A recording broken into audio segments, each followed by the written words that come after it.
প্রেমময় আসক্তি লেখিকা নন্দিনী চৌধুরী পর্ব ৮।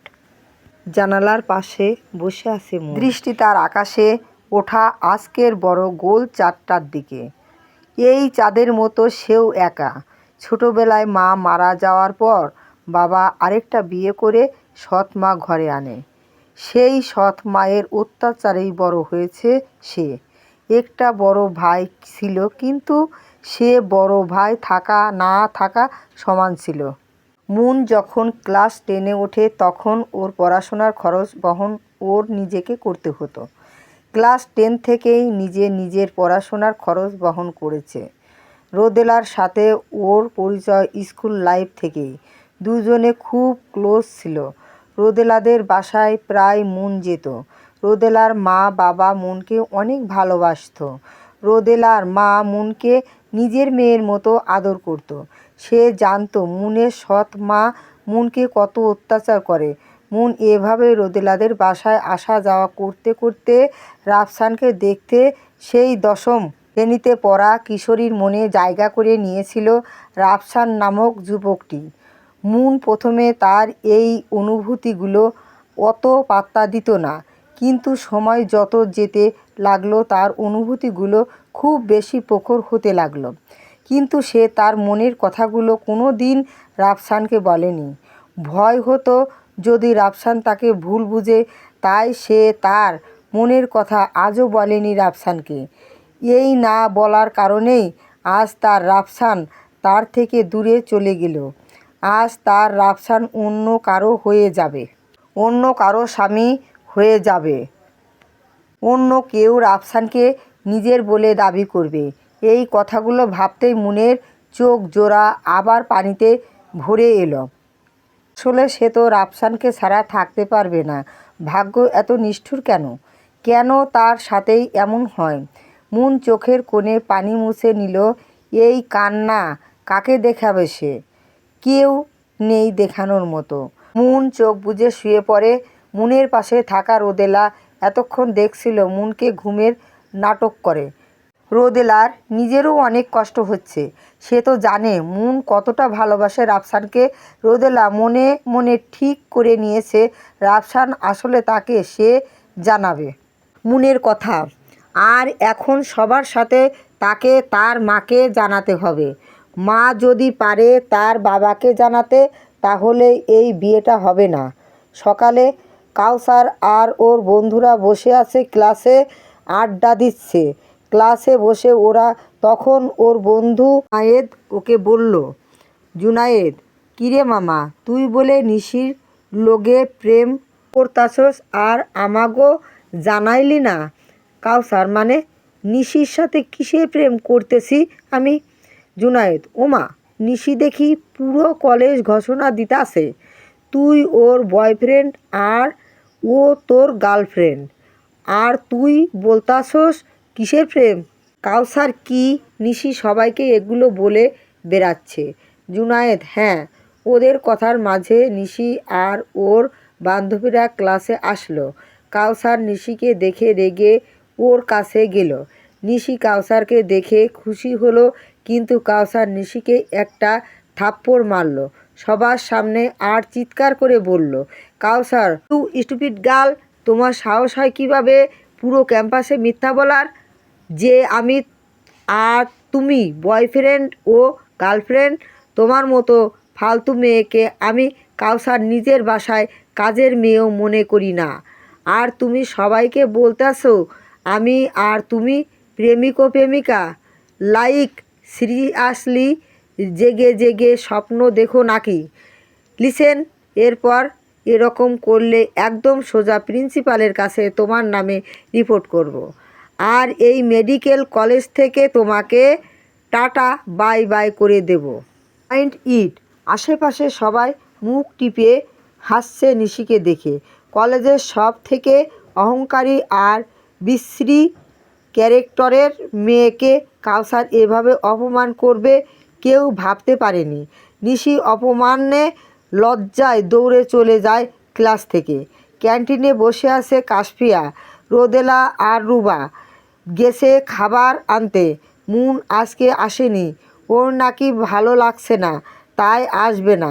কাশফিয়া বসেছিল, তখন নজর গেল সামনের টেবিলে এসে বসা কাউসারের দিকে।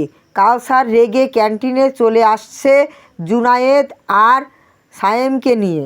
জুনায়েদ, একদম ঠিক করছিস, এই নিশি তো বেড়ে গেছে ভাবনার বাহিরে। কাউসার, ওর মতো ফালতু মেয়েকে আমি পাত্তা দেই না, আর ও আমাকে ওর বয়ফ্রেন্ড বানায়। কাশফিয়া আর কাউসার একদম বরাবর বসা। কাউসার কথা বলার মাঝে কাশফিয়াকে দেখলো। কাশফিয়া মাথা নিচু করে বসে আছে। কাউসার জিনিসটা খেয়াল করেছে। রোদেলা আর রুবা খাবার নিয়ে আসতেই কাশফিয়া ওদের বলল, কাশফিয়া দোস্ত চল, এখানে খাবো না, ক্লাসে যেয়ে খাই। রুবা, কেন, তুই তো বললি তুই এখানে খাবি। কাশফিয়া, বলছিলাম কিন্তু এখন খাবো না, চল না, চল প্লিজ। রোদেলা, আচ্ছা চল। কাশফিয়া কাউসারকে এক প্রকার এড়িয়ে তাড়াতাড়ি চলে গেল। কাউসার জিনিসটা বুঝতে পারল। কাউসার মেয়েটা আমাকে এভাবে এড়িয়ে গেল কেন? অন্য সময় তো আমার দিক থেকে নজরই সরায় না, আজকে কি হলো? ক্লাস শেষে রোদেলারা হোস্টেলে চলে আসলো। রাফসান কল দিয়েছিল আর কিছুক্ষণের মাঝে সে পৌঁছে যাবে। ওদের রেডি থাকতে বলেছে। মুন প্রথমে রাজি হচ্ছিল না, কিন্তু রোদেলার জেদের কাছে হার মানতে হয় ওকে।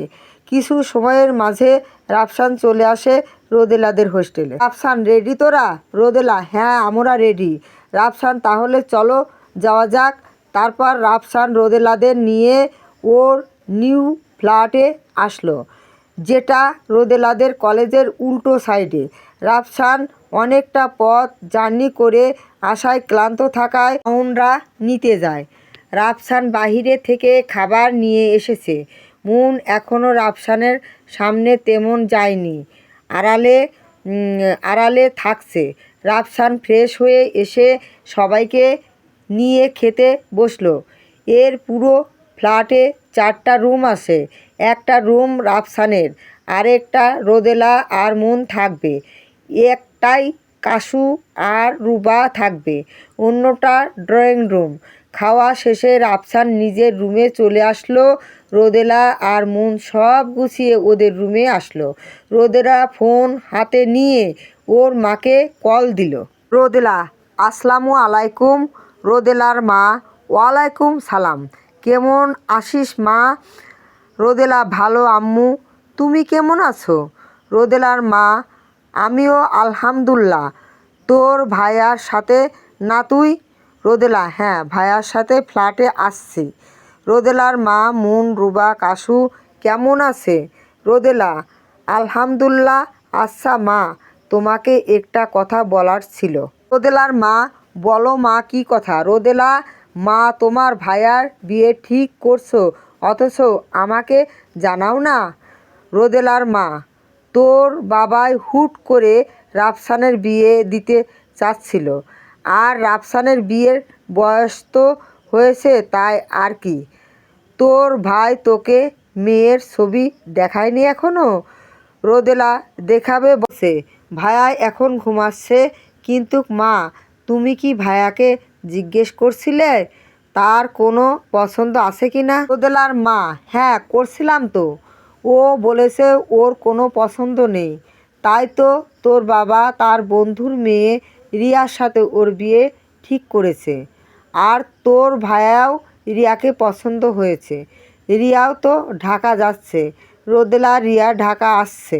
রোদেলার মা, হ্যাঁ যাচ্ছে শুনলাম এই শনিবার। রোদেলা, ও আচ্ছা আচ্ছা ঠিক আছে, সাবধানে থেকো, বাবার খেয়াল রেখো, আমি আবার রাতে কল দিব। রোদেলার মা, আচ্ছা ঠিক আছে। রোদেলা ফোন কেটে ভাবতে লাগলো। রোদেলা বাবাকে বলে লাভ হবে না, বাবার বন্ধুর মেয়ে যেহেতু, বাবা বিয়ে ভাঙবে না। আমাকে রিয়ার সাথে কথা বলতে হবে, ওকে বলতে হবে, আর তার আগে ভাইয়াকে আমাকে জানাতে হবে। রোদেলা ফোন রেখে বাবার কাছে বারান্দায় চলে গেল মুনের কাছে। এদিকে আদ্রিয়ানের সামনে সাইমন দাঁড়ানো। আদ্রিয়ান আজকে কোবরা গ্যাং এর আরেকজনকে মেরেছে। অবশ্য ওরা আগের আদ্রিয়ানের দিকে হাত বাড়িয়েছিল। আদ্রিয়ান কাজ শেষ করে গাড়িতে গিয়ে বসলো। ল্যাপটপ অন করতেই রোদেলা আর মুনকে একসাথে গল্প করতে দেখতে পেল। আদ্রিয়ান রোদেলার বাসায় সিসিটিভি ক্যামেরা লাগিয়ে দিয়েছে। আদ্রিয়ান জানতো রাফসান আসবে ওদের নিউ ফ্ল্যাটে, তাই আদ্রিয়ান আগেই সব ফিট করে এসেছে ওই ফ্ল্যাটে। আদ্রিয়ান বিড়বিড় করে বলছে, বিড়ালের বাচ্চা আমার, একদম বিড়ালের মতো সারাদিন টয় টুই করে, আর এদিকে কেউ তার জন্য আকার করে সেটা বুঝে না। এই প্রেমের উত্তপ্ত নেশা আমাকে দিন দিন পাগল বানিয়ে দিচ্ছে। না পারছি তোমাকে কাছে আনতে, আর না পারছি তোমাকে ছেড়ে থাকতে। তোমার নেশায় নিজেকে গুম করে ফেলতে ইচ্ছে করে, নেশাময় আসক্তি আমি তোমাতে। আরাব আজকে ডিউটি শেষ করে বাসায় যাচ্ছে। যাওয়ার সময় জুইয়ের জন্য কিছু জিনিস কিনে নিল। আরাব আজকাল একটু মিস করছে রুবাকে। লাস্ট সেই হাসপাতালে দেখা হয়েছিল তার সাথে। আরাব মনে মনে বলছে, মিস চেইন খোলা আপনার সাথে আবার কবে দেখা হবে কে জানে। ইনশাল্লাহ খুব তাড়াতাড়িই দেখা হবে।